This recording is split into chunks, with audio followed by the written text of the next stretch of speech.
it's me, Canadensis, and today I wanted to share with you guys my H2O Just Add Water dolls collection because I finally have managed to complete the lineup, as well as unbox my Cleo doll and partially unbox my Rikki doll. And the reason for this is that I bought Rikki from my friend in Germany, partially boxed, so basically she's been removed from the box, but she still has her box intact. I like these boxes a lot because these dolls are based off of real people.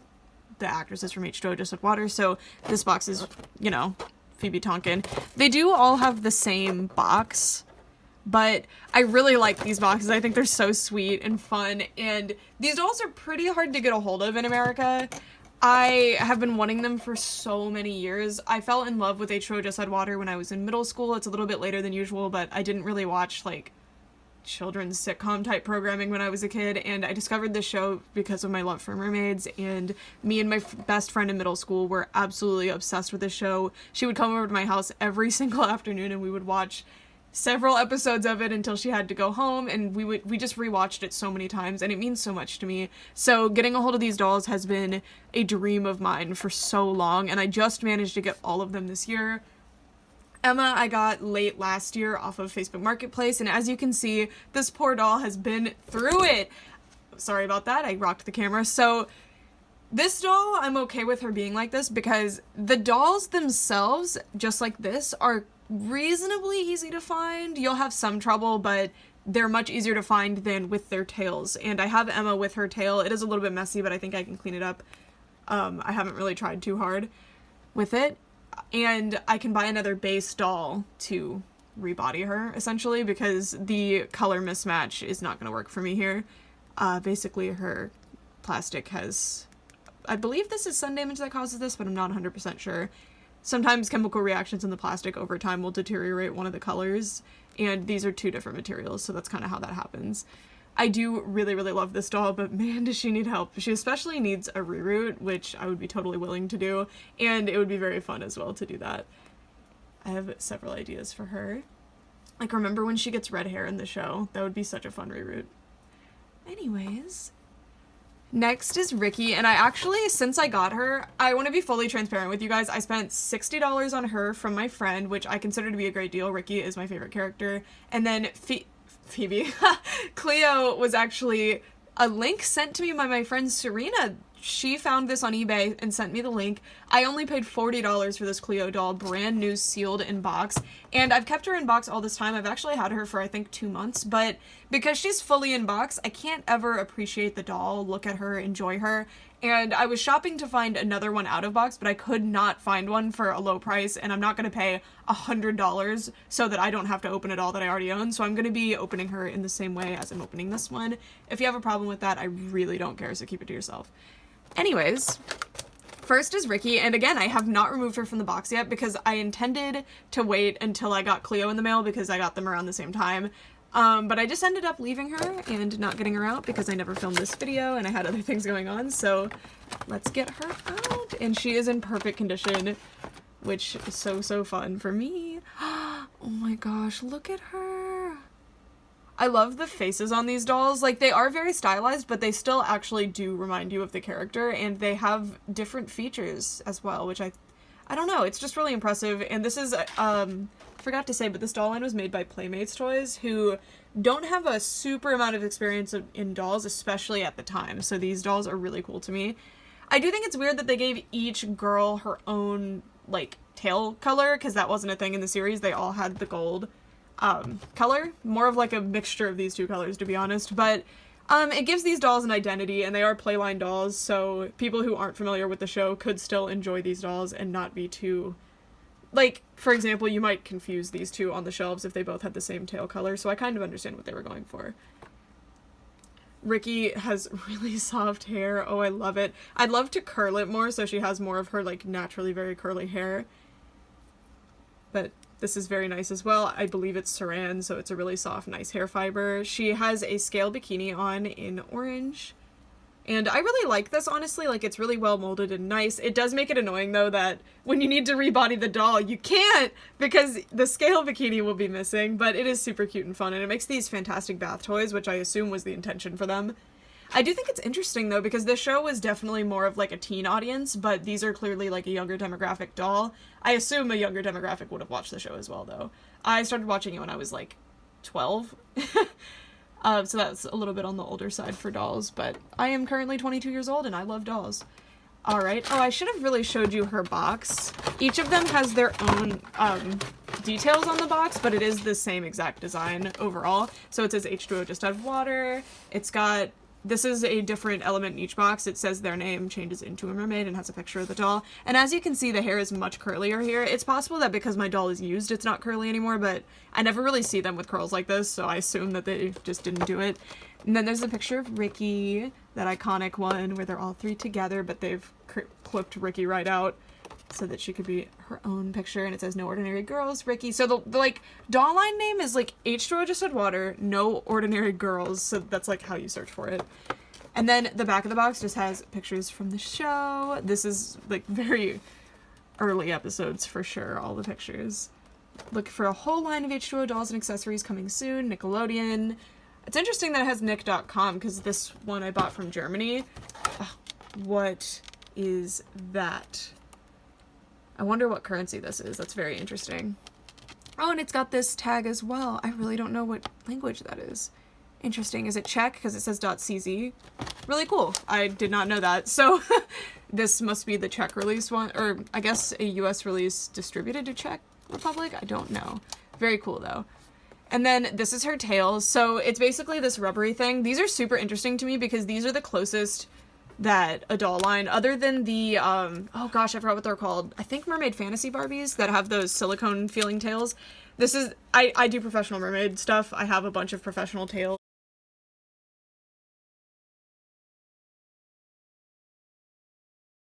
Expensive ones that feel like real fishtails, and these actually are the closest in experience to those because you quite literally just slip it on yourself like this, and then it's rubbery, and these are a little bit thicker so they don't move in the water, but I really, really like these tails because they are just like the tails that I wear when I do my mermaid stuff, so I think it's really cool and fun. And this is what Rikki looks like. She looks beautiful. My Emma looks a little busted because she's so old and, like, well-loved, shall we say.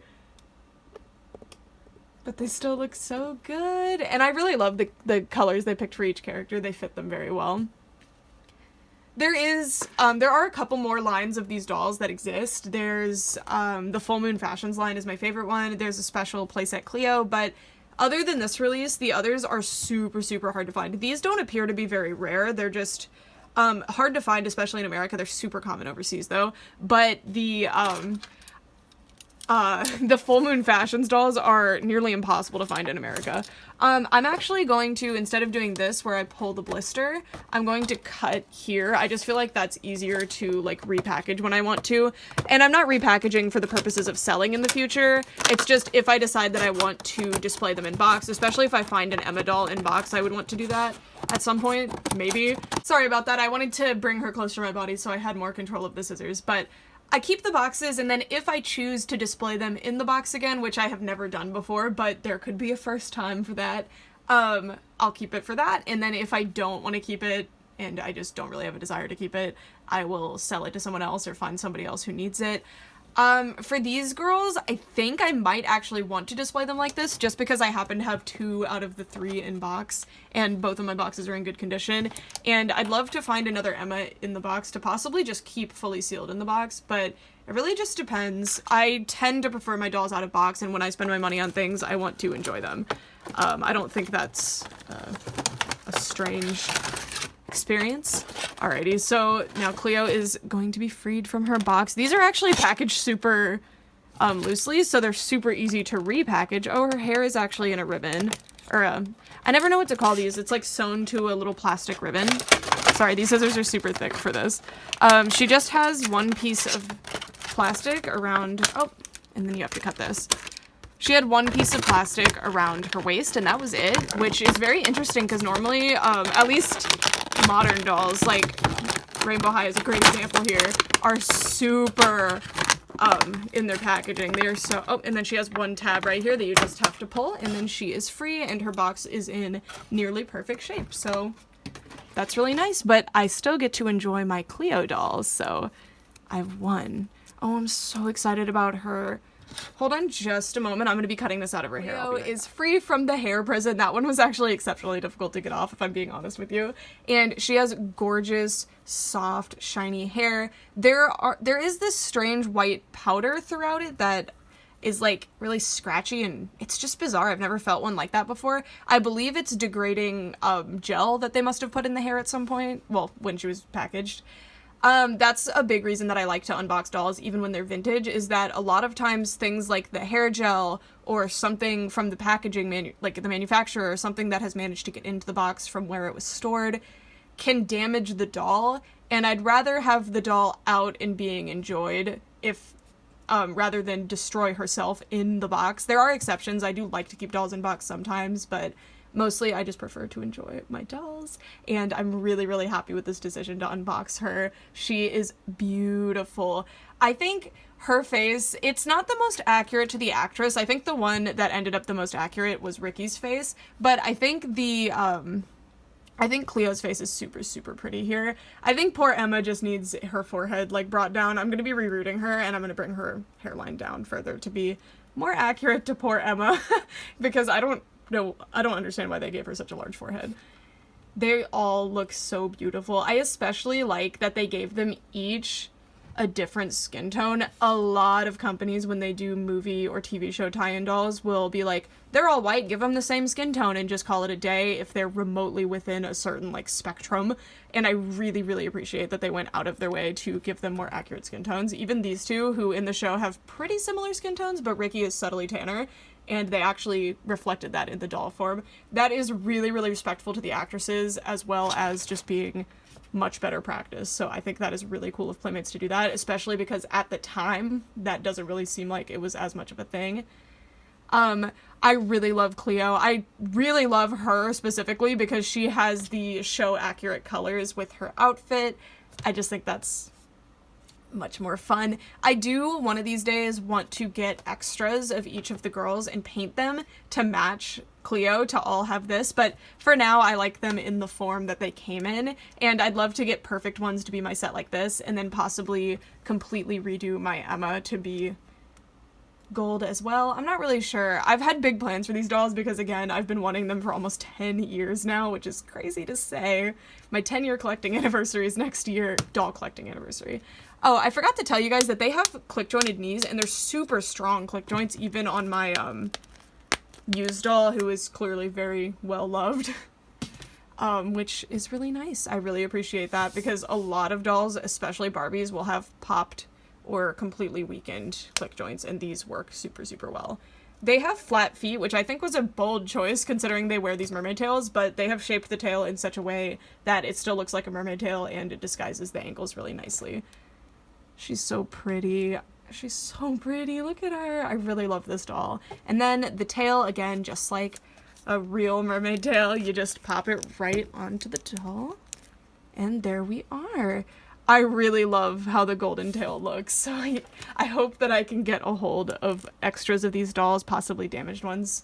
But it seems like they, most people overprice them substantially almost everywhere, so it has been an ordeal to buy these, but I was so lucky that my friend was willing to sell me this one for a good price, and Serena just totally shocked me and sent me the link to this one. That was just really, really kind of her, and I'm so grateful because I've wanted these dolls for so long. And then Emma I found on Craigslist and spent $40 for her and a bunch of other dolls, so I was really, really happy to find her. It felt like finding a diamond in the rough. It felt like needle in a haystack, you know. I was so shocked because I was just looking at pictures of random doll lots on Craigslist in hopes that I would find something like this, and I did. And it's been so many years of thrifting and going to flea markets and shopping on Facebook Marketplace, I could not believe it when I found her. So that's kind of a testament to if you keep looking, you'll find what you're looking for, no matter how rare. And that's all for this video. Thank you guys so much for watching, and let me know who your favorite character from the show was, as well as which doll you think turned out the best. Again, I think the face mold that looks the most like the character, or the actress, I guess I should say, is Rikki's, but I think Cleo's, like, face turned out really, really nice. I really, really love these, and I'm so happy to have them, and I'm definitely glad that I decided to unbox them, because now I'm going to get to enjoy them much more. I really need to hurry up and get myself another Emma doll so that I can take pictures of them and stuff, because this poor girl, I want to start customizing and fixing her, but she definitely needs some help before I can get to that. I need to have another one before I do that, just so I don't, like, ruin my perfect one accidentally. You never know. Even with a reroute, which I consider a reroute to be an extremely safe procedure. I've never had an issue before. But, you know, you could get scalp splitting or something like that, and I don't want to do that to my only Emma doll. Yeah, that's it for this video for real this time. Thank you so much for watching. Bye!